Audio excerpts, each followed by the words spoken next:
Welcome to the Medicine and Science podcast from the BMJ. I'm Cameron Abbasi, Editor-in-Chief. This week, how doctors are opposing the far right. We need public statements from chief execs, from royal colleges, from editors of the BMJ. We need public, visible support in our hospitals. And doctor and researcher turned comedian, Matthew Hutchinson, explains how he does it all. One key element is having my parents live very close to help with childcare. Firstly, we've just published an open letter from a group of UK doctors who say it's time for medics to oppose the far right. I'm joined on the line by some of those medics, to talk about how they're planning to do just that. We have with us Jordan Rivera, who's an occupational therapist in East London. We have Omnya Ahmed, who's a resident doctor in East London, and Alistair Stewart, who's a consultant psychiatrist in Manchester. Alistair, if I can come to you first, you're one of the authors of this open letter. Why did you write it, and what's the message you're trying to get across? There have been lots of things happening over the past few months, and I expect different things have affected different people in different ways. For me, there were three particular things. One was seeing the horrible scenes outside the hotel in Epping, which had become like a petri dish for far-right activists, with license from respectable politicians to target asylum seekers who've been placed there with no choice of their own. Then hearing on this morning ITV programme, Ryland Clark, usually known as a nice guy, wants everybody to be kind and have a good time, laid into asylum seekers, portrayed them as people who are given free iPads and nobody knows who they are. And he contrasted them with the immigrants who'd looked after his mum when she was in hospital and saved her life. And that's an interesting distinction, because actually the result of all that relentless targeting of asylum seekers has been that precisely those kind of people who looked after his mum in hospital are now the target of this widespread outpouring of racism that's been happening in the last couple of months. And then the Tommy Robinson demonstration, September the 13th, which was a big shock to many people. So that was what motivated us to put the letter together. And we've entitled it Everybody's Business, because we really think it is everybody's business. It's every health worker's business. And in society at large, it's everybody's business. Because if we're going to turn this situation around, it's going to need a lot of people. Yeah. So you've described it as from the angle of it's everybody's business to do something about this, to react to this. But I'm assuming there's a particular way this is manifesting in healthcare settings, Alistair. Well, yes. So I suppose one of the things that immediately made a friend of mine suggest that I should help to put a letter together was an article in the BMJ about the experiences of health workers who were going into a hotel or in a couple of places to provide healthcare to asylum seekers who were living there. And those healthcare workers themselves became the target of harassment and intimidation. If I could just turn to Omnya and Jordan at this point, you'd set up a separate group to think about and perhaps tackle some of these issues. Tell us about that, Jordan. I'd seen about the big rally, the racist rally happening in central London, because that rally had obviously gone past the big central London hospital, and how they had behaved, that they'd been racist towards security guards, they'd been really aggressive to people, they'd be urinating in the fountains, frightening staff, and staff had felt frightened to leave work, and some people had arranged to stay on site because they were so frightened. And then, just hearing about the speeches that were made on those days, replacement theory, and specifically talking about specific groups of people like Somalis and Afghans and Pakistanis. Oh, these people have got more rights than British people. Total rubbish. So anyway, we were at work that day, and then we were all like, this is just so awful. What can we do? So I started a little group. Yeah. House workers who wanted to fight against the far right. Yeah. And in my hospital, we started to organise. We were doing leaflets. We wrote a leaflet. So one side, why we'd set up this group, and the other side, Mythbusters. Why is immigration so good for the NHS? Why is it such a positive thing, and why we're so grateful? And I guess the idea was giving people some facts that if anybody starts talking racist rubbish to them, that they've got facts that they can just refute what people are saying to them. Okay, well, I think good that you took that initiative. I mean, can I just pick up on that point that Jordan raised, which is that just with the political discourse, the media discourse, the social media discourse as well, when that external noise is just so loud and pervasive, how does it affect people working within the NHS? I think, obviously, I fall into that category. I'm a British Sudanese doctor, and a lot of my colleagues don't have citizenship yet, but are on different routes to settlement. And I would say it troubles us greatly, and I think it makes us feel really vulnerable. It's also the narrative has been so dehumanizing that even in the counter narrative, we are still being regarded as just productivity units. You know, when I get far right rhetoric, anti-migrant rhetoric, it takes two forms. It's aggression, vulgar racism, and physical and verbal attacks on the streets, which we're all experiencing. But it's also pervasive and seen in policy and regulation changes that have been coming out from the time of the Tory party's leadership until now, with the Labour Party continuing it, and the potential catastrophic idea of it ending with a Reform Party leading this country. And so when the Home Secretary talks about the immigration white paper, taking people from a 5-year route to settlement to a 10-year route to settlement, bearing in mind that 40% of those on a 10-year route to settlement plan are NHS workers, that has a profound effect on us. And we don't want to be talked about. Migrants do not want to be talked about just in terms of their economic output or tax contribution. I think these changes in policy are not just catastrophic for the NHS, which would fall apart, and for the running of multiple different government organisations. It's catastrophic because it's a moral failure that strips people of their dignity. Migrants are not just workers. Migrants are mums, dads, children, neighbours, people who've built their lives and communities and roots here, and that includes our colleagues, NHS workers. So, you know, the rhetoric is really, really worrying and has really direct effects. And gathering together and mobilizing is all about re-empowering us in seeing the collective action, collective support that there is in the hospital, seeing it loud and seeing it vocally coming from the management up, as well as from our peers and our colleagues, is really important to help counteract that, building a community response that builds collective power and ambition for change, rather than feeling like it's over, maybe we need to plan for leaving. So can I be clear with you? Are you saying that there's not enough of that? You know, you want to hear more of that articulation of support for people from different backgrounds, for immigrants and others, from management, from colleagues? Definitely, yes. I mean, listen, we're in Black History Month. We're all very used to these DEI schemes in our hospitals.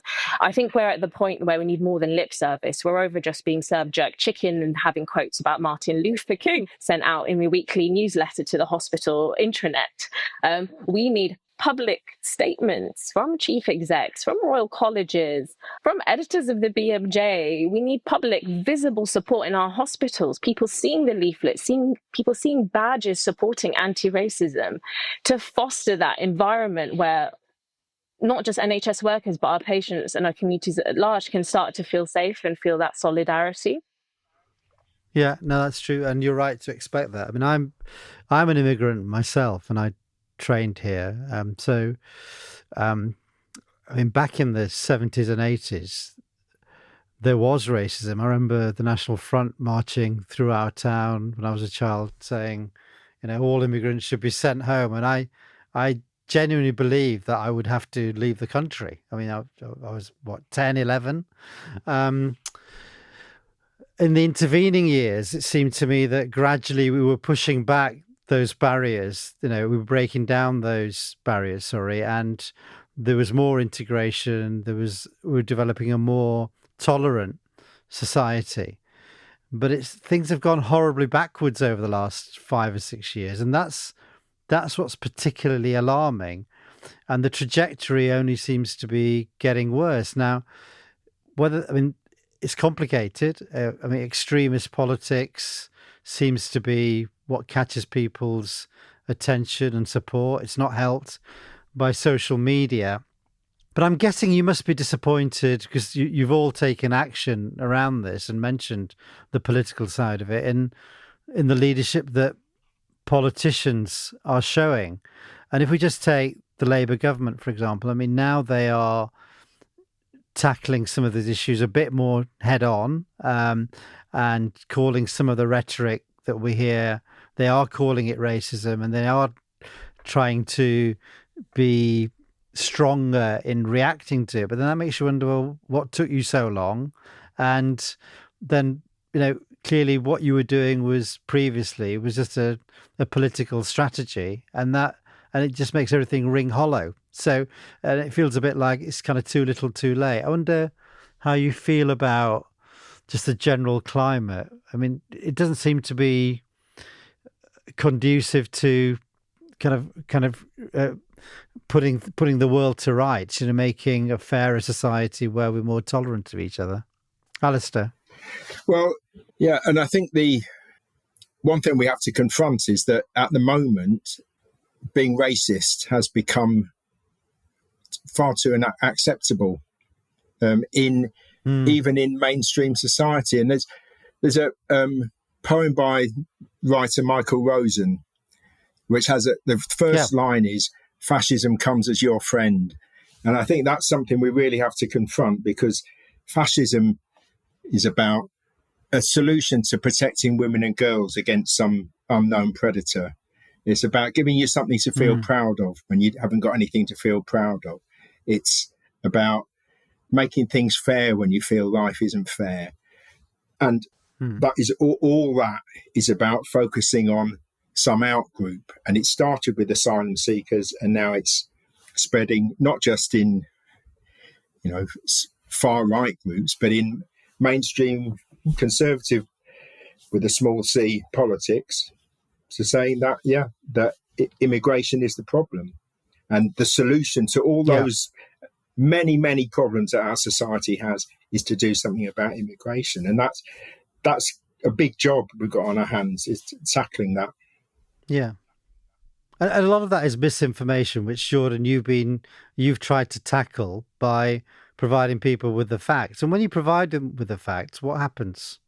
Well, the fact that they felt comfortable enough with me that they could actually raise it, that gives me the opportunity to come back and have a discussion and actually go through the facts with them and counter some of that misinformation. So, what we want to do is a second meeting where we, I think on our first meeting that we had in the hospital was a lot of supporters, people all feeling the same, but actually we need to have another meeting where we're talking to those other people who do have concerns, because, not everybody is like a hardcore racist. Some people have just seen stuff on social media and got a bit riled up about it. And I think those are the people that we do need to go to and have good discussions there. And I think you can win them back. Yeah, I think that makes a lot of sense, because there's always be hopefully a small proportion of people you're never going to change their minds, but it's the people who've been fed misinformation, who kind of been misled into thinking that this is a problem in the way that it's being described politically, when in fact, as you say, there are benefits, and our health service wouldn't be what it is without the overseas doctors, the immigrant doctors who work in it. Omnya, as a doctor of African background in the NHS, how does it feel at the moment? It feels, I feel very devalued as a human being. As I mentioned, the discussion around migrants has been obsessive. And And it's always been around this demand for our productivity as opposed to an acknowledgement of our humanity and our dignity. And that discussion started off with the rhetoric being peddled by politicians and legacy media with regards to asylum seekers and refugees. But as is with everything, the goalpost always shifts when the underlying sentiment is ultimately racist. And so it shifted from refugees and asylum seekers, where it was already deplorable and unacceptable, to immigrants on visas, people who are here legally, to just your every black and brown person on the street, even your black and brown doctor, your black and brown nurse. And I feel like the response has always been, with regards to, say, someone like me, is, look, but she's contributing, she's looking after you. But it's more than that. We are humans. Just by virtue of that alone, we should be given the respect that we deserve. And to feel like that is really disheartening. But I must say that coming together with the open letter, coming together with Jordan, thinking about leafleting, and just coming together as a collective to try and mobilize and organize against this, rather than sitting back and feeling vulnerable, has been really empowering. And I think that is the idea behind this movement. The NHS is the most diverse arm of the state. We are from all cultures. We don't have to just stand back and watch ourselves and our colleagues have their lives ripped apart by changes in settlement schemes, by changing indefinite leave to stay, by the increasing racism. We have the power to enact change, because as doctors, as health workers, GPs and hospitals are at the heart of communities and the most public-facing part of the government and state. We can really put in change. That letter, Everybody's Business, call to all NHS staff to oppose the influence of racism and the far right, is now available on bmj.com. Matthew Hutchinson is a rheumatologist, a researcher and a stand-up comedian. He's also just written a book. How does he find the time to do all this? The book's about his life as a black doctor in the NHS. If that's not enough, he also found time to talk with BMJ's Shivali Fulchand about what inspired him to write about his experiences. You're a midwife, exactly, because you've got professional skin in the game. Well, let's go and ask you, if you see one of the ugly babies when they come out, what do you try and do to the parents? Like, what's your favourite expression? They're called FL kids. Oh, funny looking kids, is that right?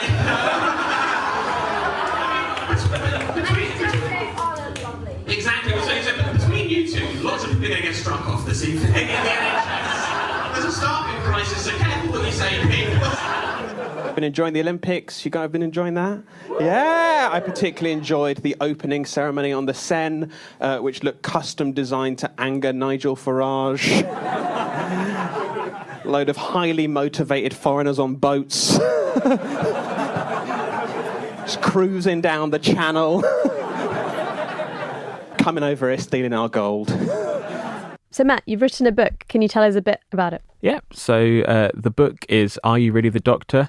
And it's essentially a mix of medical memoir, so my experiences, combined with, I guess I'd call them short essays, exploring themes that are alighted upon within each chapter. The focus of the book is really race in healthcare, both as it affects members of staff, but I'd say equally importantly, and probably almost more importantly, how it affects the patients that we're seeing. So how race as an extra factor affects people's experience of going to the doctor, affects which diseases they may experience, and also how their outcomes may differ.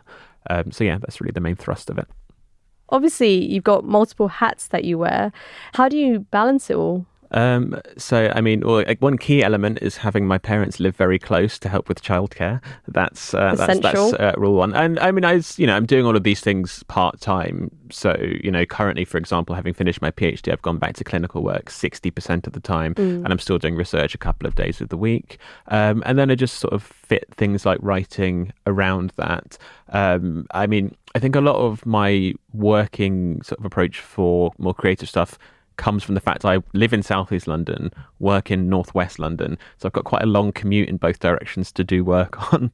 And how have you found the areas that you're more interested in? For example, comedy, how did that come into your I think some of this is just, it becomes quite organic. And as you say, things grow gradually. I started doing comedy during a period of time, which I think lots of doctors are fairly familiar with when I was doing it. It's basically when you become an SHO and you're senior enough that people expect you to know what you're doing and take on quite a lot of responsibility, but you're still junior enough that you still get quite a lot of the rubbish jobs as well. So there's this weird kind of responsibility, respect and prestige mismatch. And so I think I was just feeling quite disaffected at that time. And it was around the time of the junior doctor strikes as well, as in the old ones. The 2016 yeah, ones. Exactly. Yeah, that's showing my age. Ones. So around that time, I was just, thinking of what other things could I do. And aside from, not dropping out and becoming a management consultant, I was like, well, what else am I interested in? And I think as well as things as well, I was listening to so many comedy podcasts at that time. And to keep yourself sane? Yeah, to keep myself sane. And just then you extend to then starting to write jokes yourself and think about, if I were doing stand-up, what would I write about? And that naturally then goes, well, if I'm spending this much time, I should probably have a go at it at least. What was your first stand-up like? I mean, it's pretty bad. I mean, I think the thing is, no one, until you do comedy, I don't think anyone realises quite how low stakes and small scale the London open mic comedy circuit is. So it's kind of a room above a pub with a room of just other comedians. You're not playing in front of actual, often real or many sort of genuine audience members. It's just people waiting to tell their jokes. So it was kind of almost like a crash down to earth in the sense you sort of build up in your head. You think it's going to be this really scary room full of 150, 200 people, and it's literally just 10 slightly miserable people in a pub. So it was, so then it gradually built up from there. One thing I was reflecting on is that in medicine, you're often quite cautious of the things you say because you're quite worried about how you might be perceived by patients and so on. And then as a comedian, also having a presence online, how do you navigate that? I think it depends what your personality is like. I mean, I think I don't know if fortunate's the correct word, but I don't think I'm naturally the kind of person that wants to tell the darkest, most unpleasant jokes. I don't think I'm naturally drawn to doing that, and not that I've got a particular problem with it, it's just not my personality comedically. But I would certainly say I have to think probably many more times over before posting anything or before doing anything that's going to be consumed at least online. So I think what I can say in a room, not that I, again, say anything wildly controversial, but anything that I say in a room in a comedy club is one thing, but anything that I would want to post online, I would have to think many, many more times over about what are the potential ramifications for this. So I do think it's an obstacle that I have that probably other comedians don't have. But on the flip side, I think medicine offers you quite a lot of other things that other comedians don't have in terms of things to talk about and other opportunities adjacent to comedy. So it's a benefit and a disadvantage. And do you think going into the comedy helped you to stay in medicine, or do you think you were motivated enough to? No, I think it definitely, on the sense of having things outside of any career, I think is well recognised as something that can help you keep a bit of perspective, keep you sane, all of that kind of thing.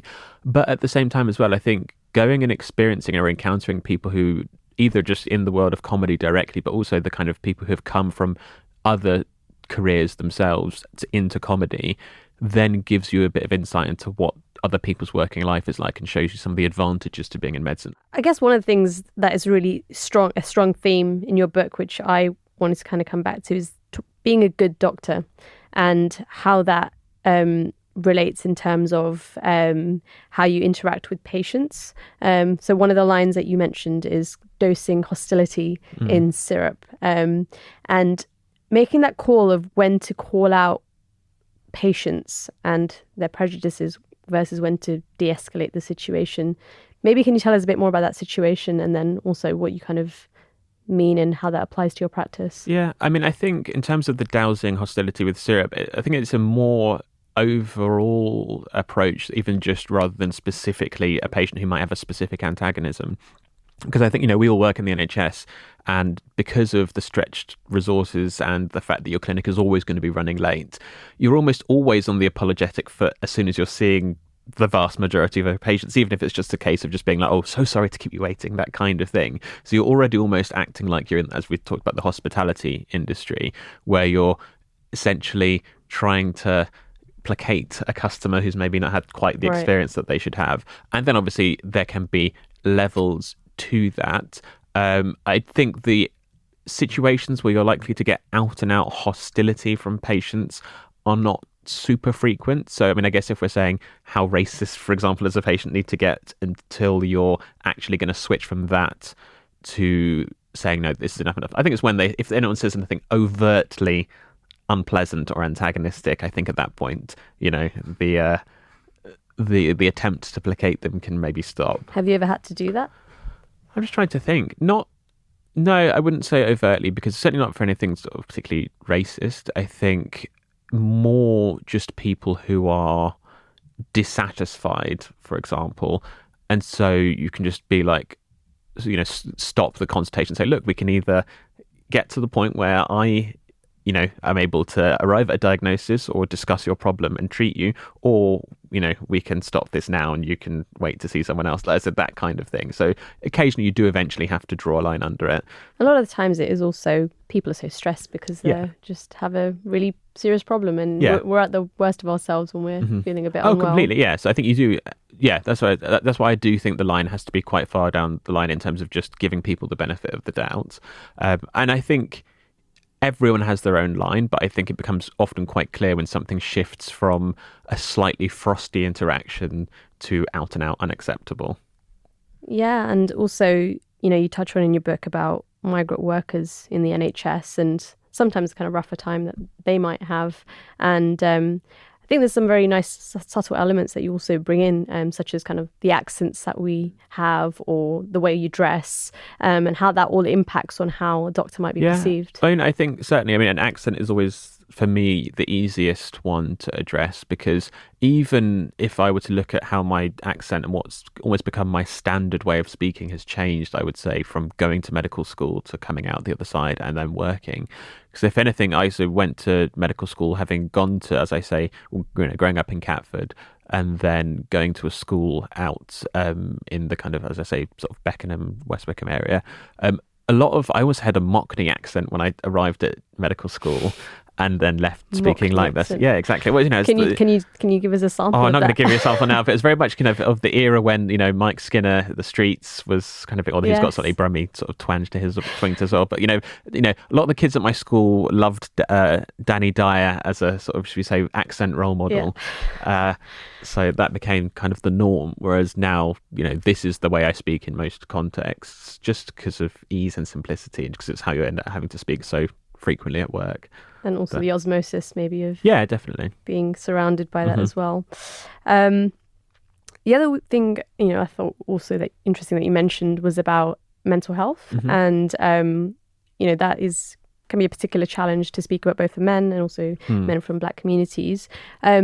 You had an episode that you talked about, and you mentioned that too. Was that really hard, telling someone that you had anxiety? Yeah, I think it's certainly. I think there's quite a high bar or quite a high threshold, and I think it's always that same kind of thing where, because obviously mental health is ultimately invisible in many senses, it's still so much easier to be like, I have norovirus, I can't come to work today. Yeah. Whereas, where you draw the line or where the threshold is for choosing to externalize the fact that you're feeling anxious is so much more a personal choice and subjective, because you're not either vomiting or you've not got pneumonia or any of those particular things. So I think that line is always going to be there.